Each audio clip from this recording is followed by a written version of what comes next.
Welcome back to the Ponder Podcast. I'm Sebastian, And I am Matthias. and we're your hosts for this show. And today, we'll be continuing our ongoing topic of habits. And today, we'll be taking a very personalized look on the topic and show you our bad habits, our good habits, and how to deal with them, how to form them, how to get rid of them.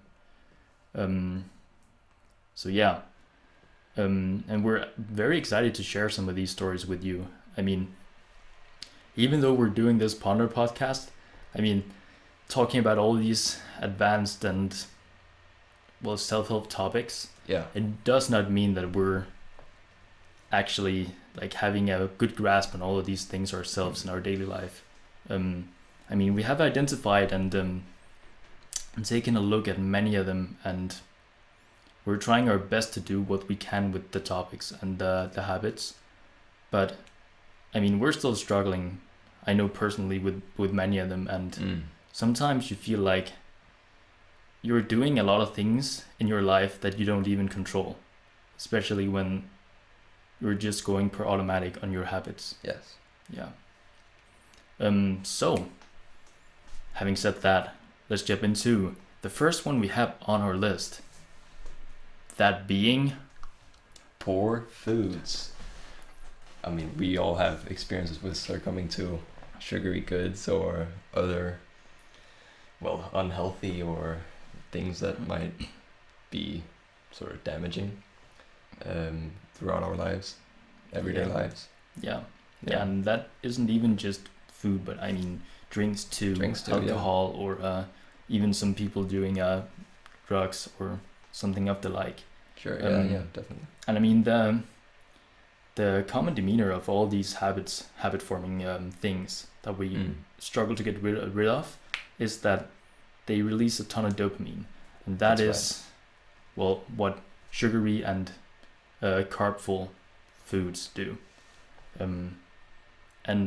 Personally, one of my favorite dessert foods that I struggle a lot with is ice cream. I absolutely adore ice cream, and I do have a tough time getting rid of it. But the thing that is very helpful when trying to get rid of, especially foods, is to remove the temptation I found. So, when I go to buy foods with my dad, I don't struggle with not buying the sweets. But when he buys the sweets and takes them home and puts them on the table, I cannot resist eating them. The best thing I have found is, if you don't want to eat the sweets, keep the sweets out of your kitchen. I think we talked about this, just sort of trying to maximize the amount of effort in order to get that desired thing. Helps it immensely with trying to hold back on whatever it is. Yeah, that is true. So when you're trying to get a better habits in your eating, the most important thing to notice is when you get the poor foods. Like, when do you acquire the poor foods? Yes. Because the problem might be that you have a habit of going to buy the bad food at some point in the day. And if you can assess that situation and replace that with something else that you can do, it might help a ton.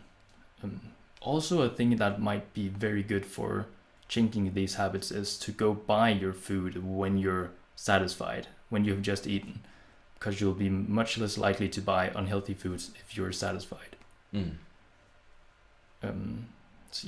But we won't even have to tell you what you need to change out, because everybody knows what unhealthy foods you're eating. Everybody knows it. There are all the obvious unhealthy foods, like the chocolate bars and ice cream and cake and all types of cake and candy. And we all know that's bad. And the best thing to replace those with is other healthier types of snack foods. Yes. So that'd be nuts, banana, apple, other fruits or vegetable sticks, because those serve a very healthy purpose and are easy to bring around and actually taste pretty good when you get into it. It's something that you can have lying around your house as a supplement to whatever it is. Yeah, precisely. And then there might be some more less obvious unhealthy foods, and that has personally for me been like other carbs that are not necessarily sugary, but just very low on fiber. Right. And it serves the same purpose. It jacks up the insulin and stores all the fat or all the energy you just digested into the fat storages, and well, personally for me, makes my acne pop out very much. So if that might be something you're struggling with too, like having acne breakouts, the best thing I can recommend for it is to not eat as many carbs. Try to go down on carbs and then eat moderately throughout the day and eat high fiber carbs and then lots of fat and lots of protein, because it does not jack up the insulin, so you don't produce so much acne. And I mean, you know when this happens. You might not have realized it, but you know it. It's when you eat a lot and your heart starts pumping, and you can feel your heart sending out the blood to actually get your digestive system to around to digest the food. And that is when you know you've eaten too much or you've eaten too many carbs, that will produce acne. Yeah, I think there's a period in our lives where we were intrigued by the whole keto dietary. And I think that's the essential part of this whole eating well, because the keto diet is removing the carbohydrates and replacing that with protein-rich and fibrous foods. And I think if you can do that, that is the ideal way to eat. But It really that might is. not be a realizable option for all of us. But the good news is you don't have to eat precisely like that to have a healthy lifestyle. You can definitely eat carbs, and I mean, you go to a friend at some point and they offer you rice. I mean, are you supposed to refuse to eat it? I mean, yeah, exactly. You might not be able to do that. So, but when it's okay to do it and when it's best to stick on target. So you'll have to measure that out for yourself.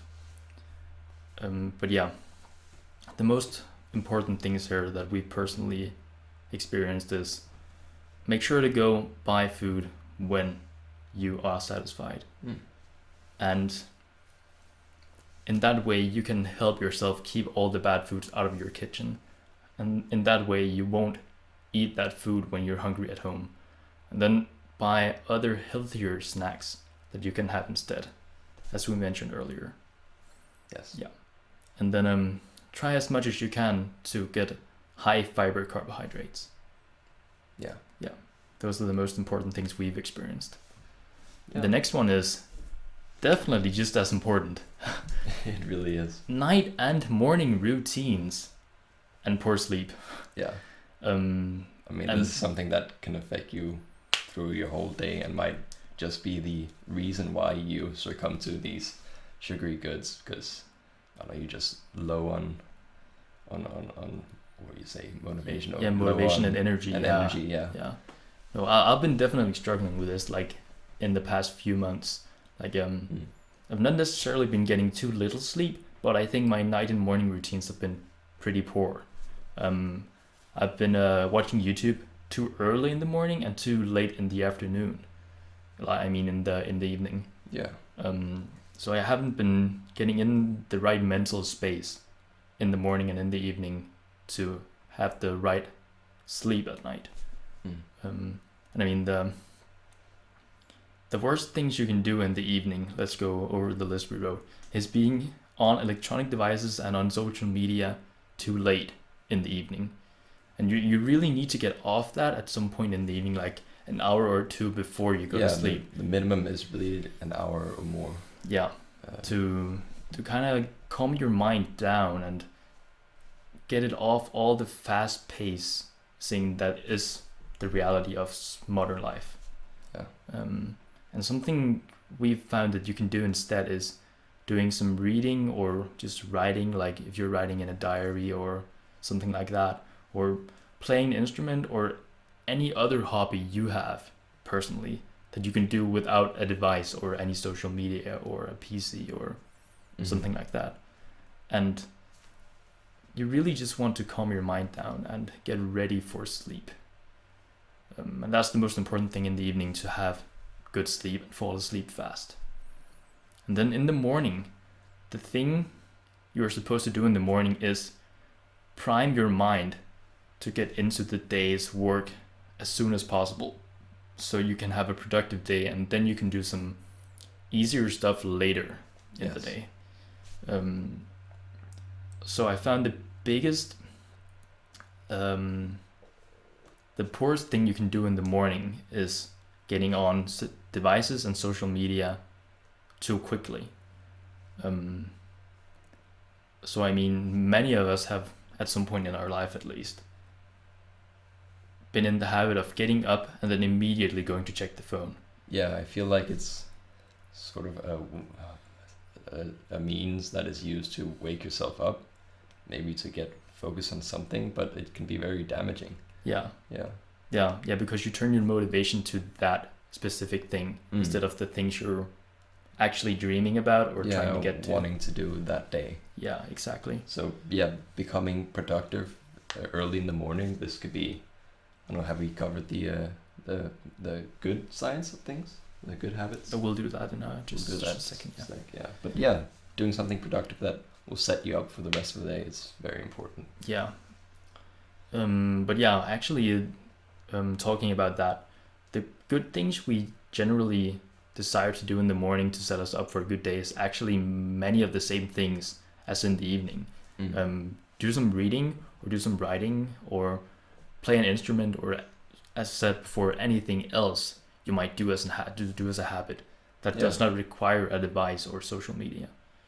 And just anything that trains your mind or gets your mind going. Like, I don't know what you do. You might it could be workout, or you might like to do Rubik's cubes or puzzles or something like that. Yeah. But like anything that just works out the mind and gets it ready to do some of your day's work.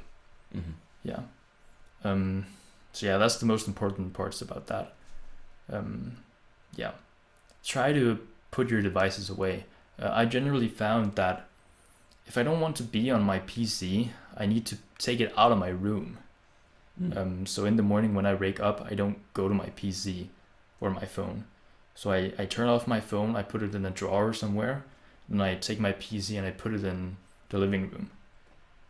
So I don't go on that immediately in the morning. Yes. Yeah. Then I've also found that like a walk is good in the morning. That is good for getting your mind focused and just free in some way. Yeah. Yeah. And then with the sleep, it is also important that you do go to bed early enough to get a good night's sleep. Yeah. And I mean, your good night and morning routines will help a lot with this. That is a part of getting the good sleep. But even if that doesn't come immediately, which it will not, it is a difficult thing to master it. I know from experience because I have not mastered it. It is important to at least get enough sleep in the night. So like, it depends a lot on the person and the age, but I would say for me, I need definitely 7 to 8 hours of sleep. Definitely. Yeah. Yeah, I feel the same. Yeah, and generally not more either. Like generally not more than 8. Then it's actually surprising because I tired and sloggy. Yeah, I feel lazy the day after if I get more than 8. Yeah, exactly. Yeah. So you have to find that sweet spot. But exactly. Yeah, and what I try to do also in the morning is have a window or some way for light to reach my bed or my room to wake me up naturally instead of having an alarm. But if I have anything I need to get up to, I do set an alarm as a buffer. I try to do that. Yes. But as much as possible, I do try to wake up from natural light, because it means that I'm not awoken in the middle of a sleep cycle by my app. Yeah, and it seems that's what, evolutionarily speaking, it is the most natural. We didn't have any timers or alarm clocks when back in the day. Yeah, exactly. Yeah. So as much as possible, as much as you can, try to wake up naturally. But I mean, that is not always possible. Some days you will just wake up to your alarm clock because you have something you need to be to. Yeah. But I mean, as you progress and you get better, you will naturally start to wake up earlier when light comes in your window, and then you will not even need the alarm clock. So yeah. The next one we've already pretty much covered a bit. I mean, electronics and social media we covered in the morning routines and night routines. Mm-hmm. But it is also just a general thing throughout the day that you need to be aware that you don't get too distracted by social media and other types of easily inducive tasks that you can do to be very gratifying. That is, scrolling on Facebook or Instagram. I mean, lots of us do that. And then binging series or YouTube. Yeah. I mean, generally, you should sort of sway away from the things that, crave a low attention span. Because, YouTube and the social medias, they are very good at, always giving you that pleasure of new information every new second. And, trying to focus on something is important throughout the day. And, reverting to the social media and YouTube side of things can, drag you down, and you sway yourself away from the things that maybe crave more attention. Yeah, and the more you succumb to these easy tasks, the less able you are at focusing your attention on one thing at a time. So it is a thing you'll have to train over time to let Facebook and YouTube and all of these things go. I still struggle with it, especially YouTube. I mean, I can watch I like to watch Critical Role play, but I can do it for like hours at a time. So sometimes, you just have to check yourself before you wreck yourself and let it go. Nice. Yeah, it's important. I don't know what else to say about that. Just try to shorten the amount of time you spend on it, and try to allocate hours throughout the day where you allow yourself to relax and calm down. Because it is important that you have time in the day where you don't have to work, that you can just relax, and you have like weekends where you go, this weekend I need to do nothing.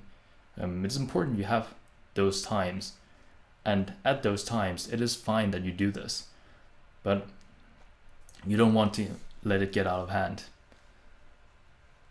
So just check yourself before it gets out of hand. And those are the 3 things that are most relevant to us. The binging social media and series on YouTube, the morning routines and sleep, and night routines, and food. But there are also many other habits, good habits and bad habits, that you need to watch out for. And you have probably a lot of things if you just sit down and think for a moment, that you can identify in your own life. And that could be something like taking your car everywhere.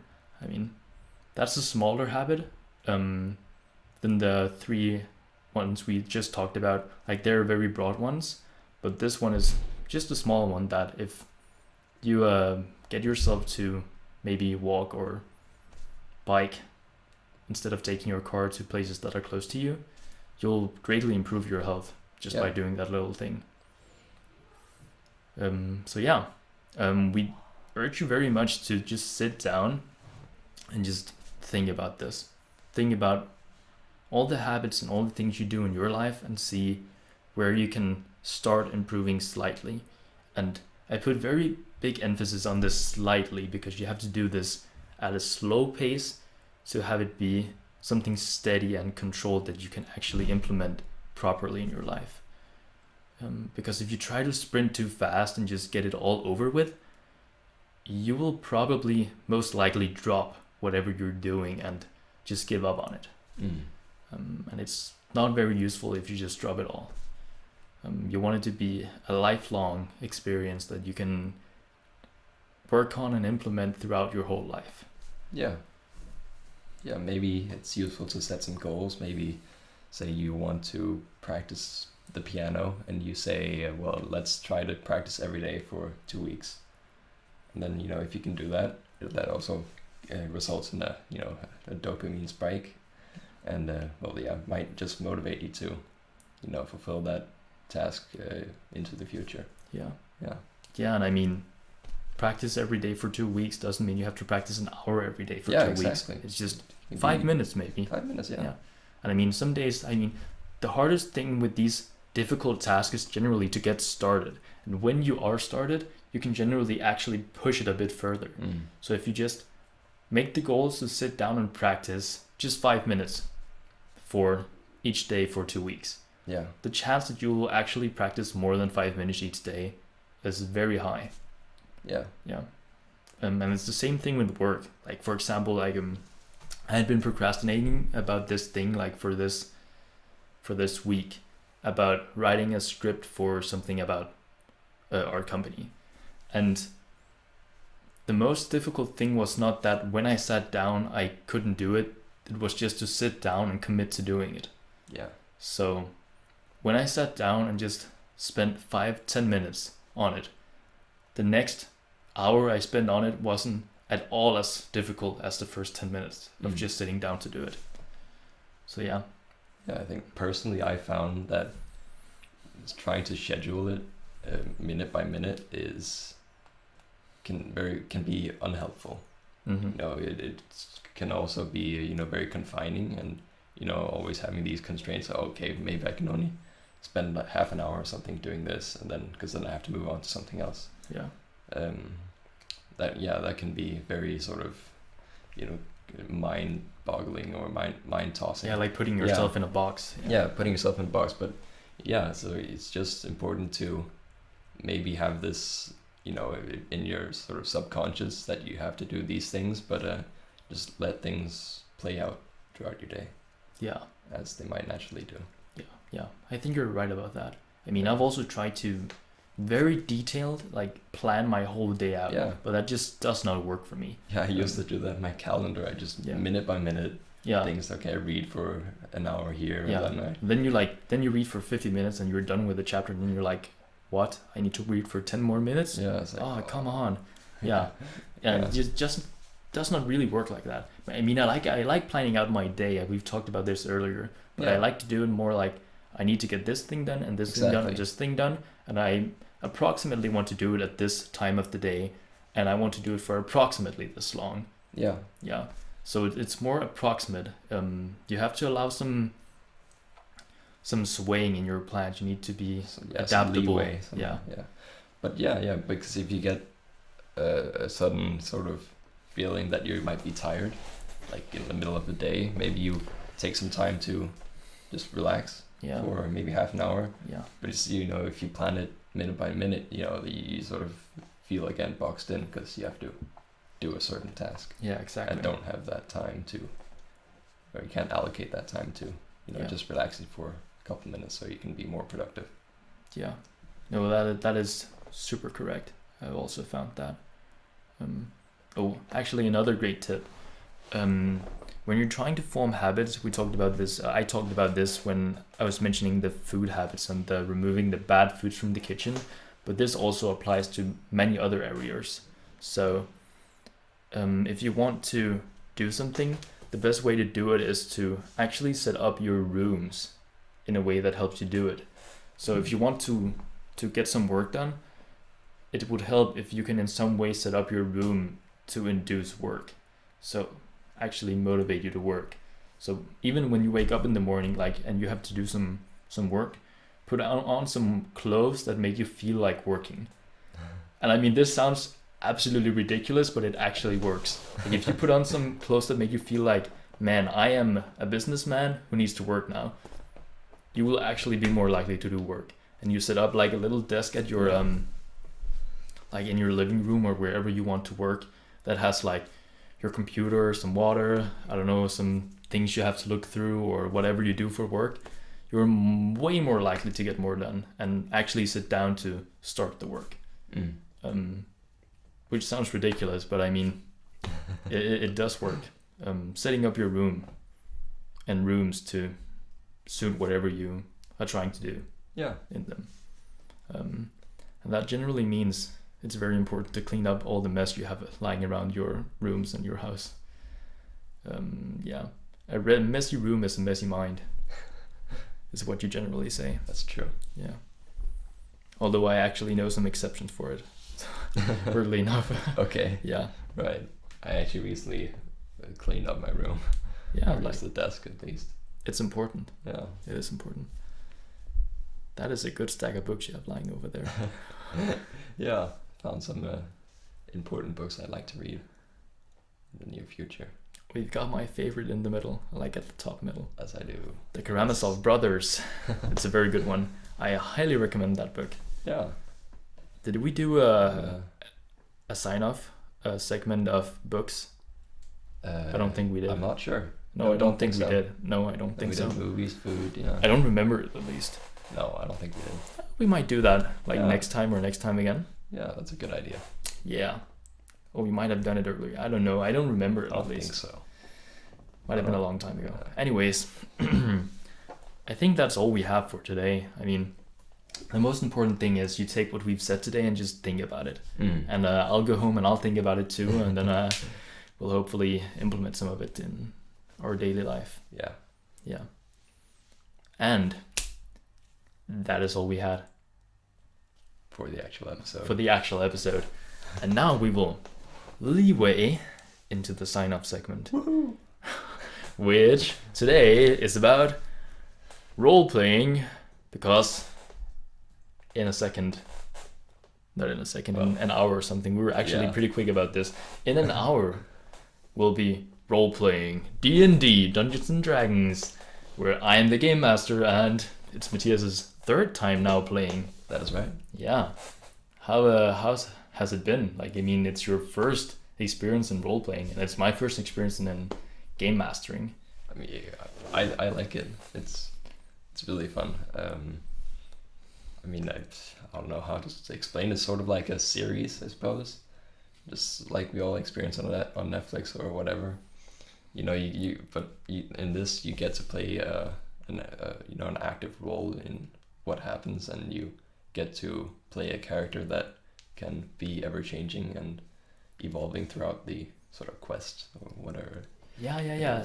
It's like those make your own decisions games that you can, that's right. you can play online. What is it called? The Walking Dead and the other one, Life is Strange. Yeah. Like those games. Except you have even more room for making decisions because, I mean, literally anything can happen. Yeah. And that's been the experience of the players. Like, personally, for a first-time game master, the most important tip I have if you're wanting to game master a game is being flexible, because you just don't know what's going to happen, and it's important to obviously plan out some of the cool stuff that's going to happen through the game that might be possible or might be possible in future scenarios, but it's also important to allow a certain amount of flexibility that allows the players to do kind of whatever they want. And then you just have to kind of practice and, be willing to be a little flexible on the spot and try to come up with some things like right when it happens. And that can make for some of the greatest moments when you just allow that to happen. But yeah, it's super fun. I do love role playing, and I'm looking forward to doing more of it. Yeah. Honestly. For me, I think it was very interesting to actually get to play it, because just seeing it on TV or in just on YouTube, it's you can't really grasp the whole sort of game experience. Yeah, it's a completely different thing when you do it yourself. Yeah. And it's actually more difficult than you would expect. It's not just sitting down and rolling the dice and then going, oh man, I killed the monster. Yeah. It's more about playing a role like in theater. You know, you're a person that has values and meanings and flaws and beliefs that actually affect your decision making when making decisions in game. Yeah. And you have to take those into account when playing your character. I mean, it is very easy to get into the habit of playing a character and not actually really playing a character, but just rolling the dice and dealing damage. Yeah. And I mean, it's not easy to get that right from the first start, but it's something you practice. It's like practicing theater. You just practice it and get better at being in a character role. So yeah, I mean, I highly urge you to try it if you want to do some role playing. Yeah, it is super fun. But yeah, and that was about the role playing. Also, I have another thing I want to talk about. That is I'm going out camping tomorrow for a week in shelters, and I'm super excited for it. Like, it's one of the best times of the year when you just get to go out and be in nature for a week and just not look at your phone.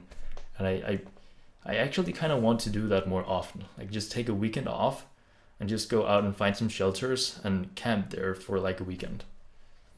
Yeah. And yeah, you feel so free and like detached from society, where you just get to be slow for a week. Like, you just for a weekend or a week where you just calm down and you don't need to adjust yourself to fast-paced society where you have to get things done all the time. Yeah. You just get to exactly slow down and just kind of sit and read and meditate out there and look up to the sky and think. And when you have some people out there, you just talk, have a campfire, play some games. I mean, you can take board games with you out there and you make food together. I mean, there's so many just super relaxing things you can do out there. You can even roleplay out there. I mean, the perfect place. Yeah, exactly. I mean, there's so many things. It is so relaxing. And I mean, I often hear that so many people say that they're not the nature person that can do that for a week or a weekend. But I mean, honestly, man, you just need to drop that, because that's not what it's about. It's about relaxation, you know? I sound like a hippie now. Yeah, you sound really zen. Yeah. But I mean, that's what it's about. Style, yeah. It is actually very, very helpful. But Bill Gates does the same thing. Well, not exactly nature oriented, but you know, he takes like a week or two off, where he goes to his little shack by the lake, I believe, and then reads books. Yeah, you just detach yourself. Yeah. And that's like the most important thing about it. Like, just detach yourself from society for a week and like leave your phone like without getting messages, no internet on it. Yeah. And just have it only for like emergencies, if you need to call somebody, or like, I mean, you need to get picked up or something. I don't know what it is, but yeah, just be with the people you're actually out there with. Because we often forget that in society nowadays, that we have so many people around us and we're always on our phone trying to reach people that are not around us. Yeah. And then we just jump around, you know, we reach people on our phone, go to them, and then we're on the phone with the people we were with previously, and then we just jump back and forth like that. And yeah, we kind of forget that we have so many brilliant people around us that need and deserve our time. That's the most important wisdom lesson I have for today. Be with the people that are around you and relax. Take some time off and get out in nature and take walks and bike rides. Yeah. Full hippie. Yeah, full hippie. No, it's awesome. Yeah, it really is. It really is. But I mean, that's all we have for today. That's all the wisdom and lessons and all the things we have to say. Yeah. So I just hope all you guys will take care until next time, and yeah, just relax, get some work done too, have a good time, maybe try role playing. Yeah, Yeah. that's fun. Yeah. Well, see you all next time. Bye.